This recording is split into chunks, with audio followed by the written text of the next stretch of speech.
10-20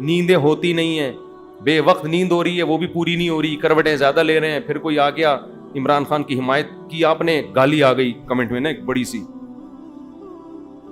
آپ نے یہ کیوں بولا وہ یہودی نہیں ہے, ادھر سے 25-30 کمنٹ وہ دیکھ لیے تو اور آدمی, ظاہر ہے مٹی کا بنا ہوا ہے نا, لوہے کا بنا ہوا تھوڑی ہے وہ سیاسی. حالانکہ ہم نے کب کہا کہ بھائی تم ووٹ جس کو چاہے, تو ہم کہتے ہیں تھوڑا اعتدال سے کام لے لو, مخالفت میں تھوڑا سا اعتدال کر لو, اور اگر نہیں کرتے تو ٹھیک ہے, آپ کی رائے اور ہماری رائے وہ. ہم پہ کسی کی رائے زبردستی مسلط کیوں کر رہے ہو بھائی؟ آپ اگر کسی کی رائے کو فالو کر رہے ہو تو آپ کے خیال میں وہ رائے ٹھیک ہے. آپ کسی کی رائے کو نبی کی رائے کیوں سمجھ رہے ہو کہ وہ حرف آخر ہے, وہ جو ہمارے حضرت نے کہہ دیا وہ پتھر پہ لکیر ہے, اس میں اتنا ظرف تو رکھو کہ دوسرا اختلاف کر سکے. ہمارے لیے تو سب علماء برابر ہیں, مولانا طارق جمیل صاحب بھی ہمارے لیے قابل احترام ہے, ان کی اگر ایک رائے ہوگی تو ہم کہتے ہیں وہ بھی عالم کی رائے ہے, ان کے اگینسٹ کسی عالم کی رائے ہوگی تو وہ بھی عالم کی رائے ہے. تو دونوں رائے کس کی ہیں؟ علماء کی. تو ایک کی وجہ سے دوسرے پہ رد ہم نہیں کریں گے, ہم یہ کہیں گے آپ کو جو رائے زیادہ صحیح لگتی ہے اس کو فالو کرو, جو غلط لگتی ہے اس پہ آپ اعتدال کے ساتھ اپنا بیانیہ ریکارڈ کروا دو, بس اس سے زیادہ نہیں ہوگا. تو ہمیں یہ رائے جو تھی وہ, خیر کمنٹس پڑھتے رہو رمضان میں تو وہ آدمی اور سر کے بال اڑنا شروع ہو جاتے ہیں. تو میرا تو آخری عشرہ ایسا گزر رہا ہوتا ہے, انتظار کر رہا ہوں تو عید آئے گی, صبح پراٹھا کھائیں گے کیونکہ اللہ میاں نے جو ٹائم رکھا ہے نا سحری میں کھانے کا, وہ ٹائم بڑا خطرناک ہے, اس وقت بھوک لگتی نہیں ہے.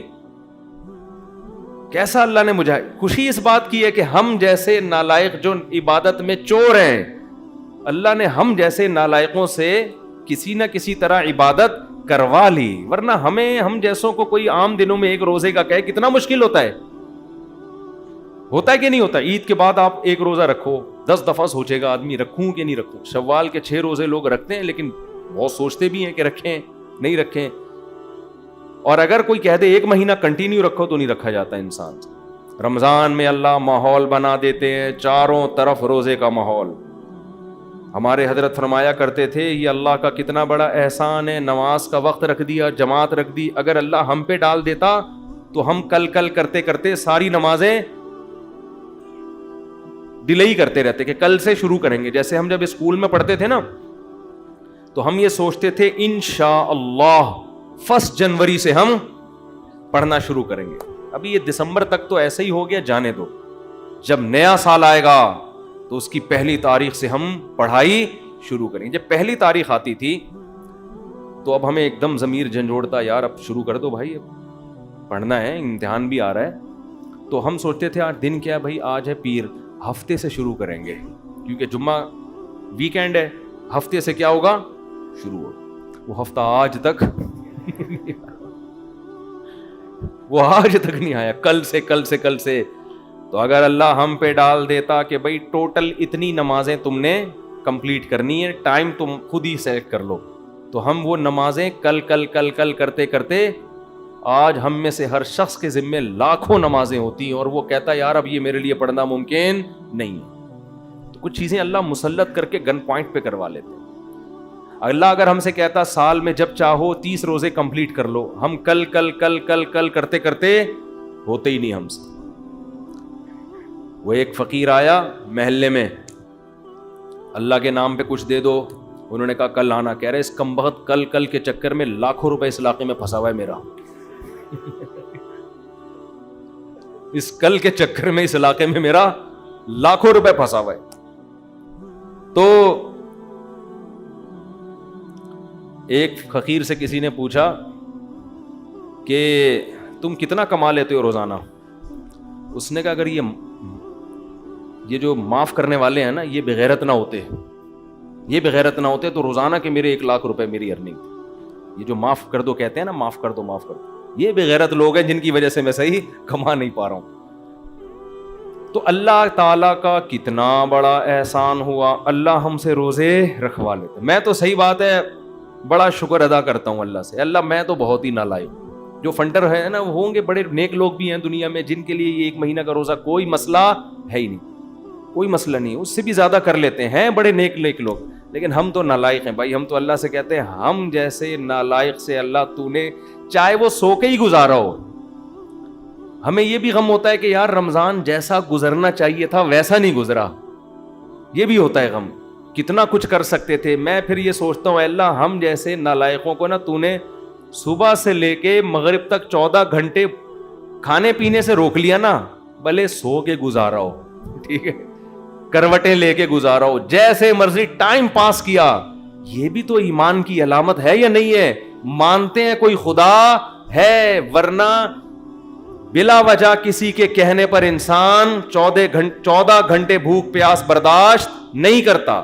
آپ کہہ سکتے ہیں اس روزے میں تو بسا اوقات بھوک بھی نہیں لگی پیاس بھی نہیں لگی, پھر بھی 14 گھنٹے کھانے پیے بغیر نہیں رہ سکتا کسی کے مشورے پر. ڈاکٹر کے مشورے پہ نہیں کرتا, اللہ کے مشورے پہ کہاں سے کرے گا؟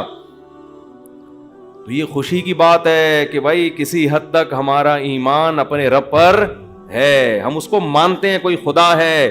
میں کہوں گورنمنٹ اگر آرڈر دے دے نا آپ کو کہ 15 دن کنٹینیو پوری قوم نے روزے رکھنے ہیں, 1% لوگ بھی اس آرڈر پہ عمل نہیں کریں گے. 1% بھی, 1% بھی. کوئی کچھ بھی کہہ دے, ڈاکٹر کہہ دیں, کوئی بھی کہہ دے, پوری دنیا میں مسلمان ایک اعلان ہوتا ہے بھائی رمضان کا چاند نظر آ گیا ہے. پوری دنیا میں مسلمانوں کی روٹین چینج ہو جاتی ہے. ہمارے ایک دوست لندن میں, انہوں نے بتایا کہ گورے نے مجھے کہا کہ تم لوگ کیا ایک دم رمضان میں عجیب سے ہو جاتے ہو, نیک سے ہیں بھائی. گورے نے پوچھا نا ان سے کہ تم لوگ ایک دم سے رمضان میں کیا ہو جاتا ہے, تمہیں کھانا پینا چھوڑ دیا اور نمازیں پڑھ رہے ہو اور یہ کر رہے ہو اور وہ کر رہے ہو. کہتے پھر میں نے اس گورے کو نا انگریز کو سمجھایا ہمارا مذہب یہ کہتا ہے, محمد صلی اللہ علیہ وسلم آئے تھے 1400 سال پہلے, انہوں نے بتایا رمضان کے روزے. تو اس نے کہا یہ کہاں ہوتا ہے؟ انہوں نے پوری دنیا میں ہوتا ہے. اس نے کہا یار یہ بہترین آرگنائزیشن ہے کوئی یار, جو 1400 سال پہلے آواز لگی اور پوری دنیا میں اتنے منظم طریقے سے پوری دنیا میں اس کے اثرات ہیں. وہ خود گورا حیران ہو رہا تھا کہ یہ ایک شخص کی دعوت پر پوری دنیا ایسے کیسے متاثر ہو گئی ہے. دنیا میں تو بڑے بڑے لیڈر آئے ہیں, کسی کو اتنا پروٹوکول نہیں ملا. دنیا میں لیڈروں کو فالو پتہ ہے کیسے کیا گیا ہے؟ میں آپ کو بتاتا ہوں. ہمارے نبی میں اور عام لیڈروں میں فرق کیا ہے. دنیا میں جو بڑے بڑے لیڈر آئے انہوں نے یہ بات کی انسانیت کی خدمت کرو, لوگوں نے کہا تھینک یو ہم انشاءاللہ کریں گے. انہوں نے کوئی پیکج دیا, اس پیکج کو کسی نے لفٹ بولو نہیں کرائی. سمجھ رہے ہو نا, پیکج کو لفٹ نہیں کرائی کسی نے. انہوں نے کہا کہ اپنی تنخواہ میں سے اتنے فیصد نکال دیا. میں تو ہمارا باپ ہے جو اتنے فیصد نکال دے, بس آپ نے کہہ دیا نا غریبوں کا خیال کرنا چاہیے, میری مرضی. سمجھ رہے ہو کیا ہو گیا بھائی؟ ہماری مرضی ہم کر دیں گے, ٹھیک ہے, زیادہ فری ہونے کی ضرورت نہیں ہے. دنیا میں ایسے مذہبی لوگ آئے, انہوں نے مذہبی نہیں لیڈر آئے, انہوں نے کہا یہ جو روز صبح شام کھانا پینا اور یہ کولیسٹرول لیول بڑھا دے گا. اب تو ڈاکٹر بہت کہہ رہے ہیں تو اپنی ڈائٹ کو کیا کریں, ہلکا کریں. کیسے ہلکا کریں بھائی؟ آپ ایسا کریں 6 گھنٹے 10 گھنٹے کی فاسٹنگ کریں. اسے بولے بھائی آپ نے مشورہ دے دیا نا خوراک کم کرنی ہے, صحیح ہے نا, اب اتنے دن تک کنٹینیو یہ کرنا ہے, یہ مشورہ آپ کیا کریں اپنے پاس. بہت زیادہ شکریہ. دنیا میں ایسے بہت سے لوگ آئے جنہوں نے کہا رشتہ داروں کو جوڑو, رشتہ داروں سے اچھا سلوک کرو. آئے ہیں موٹیویشنل اسپیکر, آج بھی موجود ہیں, گوروں میں پہلے بھی گزرے ہیں, لوگوں میں, گوروں میں کیا ہر قوم میں گزرے ہیں. ٹھیک ہے جی, ہم رشتہ داروں سے اچھا سلوک کریں گے. کیسے, اس کی ڈیٹیل کیا ہے؟ نہ انہوں نے وہ ڈیٹیل بتائی, اور کسی نے بتائی تو وہ اپنی ڈیٹیل کے ساتھ ہی قبر میں دفن ہو گیا. آئی بات سمجھ, کیونکہ اس کو پتا تھا میری ڈیٹیل کو کوئی فالو نہیں کرے گا. واحد لیڈر اس کائنات کے محمد صلی اللہ علیہ وسلم, جنہوں نے جو آرڈر دیا اس کی جو ڈیٹیل بتائی, اس آرڈر پر بھی آج کروڑوں لوگ عمل کر رہے ہیں اور اس ڈیٹیل کے مطابق کر رہے ہیں. ہمارے نبی نے بتایا فاسٹنگ کرنی ہے, پورے سال نہیں کھانا. یا رسول اللہ کیا اس کا طریقہ ہوگا؟ صلی اللہ علیہ وسلم فرمایا رمضان کا چاند نظر آتے ہی صبح صادق سے لے کے غروب آفتاب تک کھانے کی اجازت نہیں ہے. لوگوں نے کہا ہم فاسٹنگ بھی کریں گے اور جو تفصیل آپ بتا رہے ہیں اس کے مطابق کریں گے. مجھے یاد ہے گرمیوں میں ناروے سے میرے پاس فون آتے تھے, 20 گھنٹے کا روزہ ہے جو ہم رکھ رہے ہیں, 20 گھنٹوں کے روزے نارتھ ایریاز میں. کہہ رہے ہیں ہم افطار کرتے ہیں, جلدی جلدی کھاتے ہیں, مغرب پڑھتے ہیں, تھوڑی دیر میں عشاء کا وقت, اور جلدی سے عشاء پڑھی اور تھوڑی دیر میں سحری کا وقت شروع اور ختم.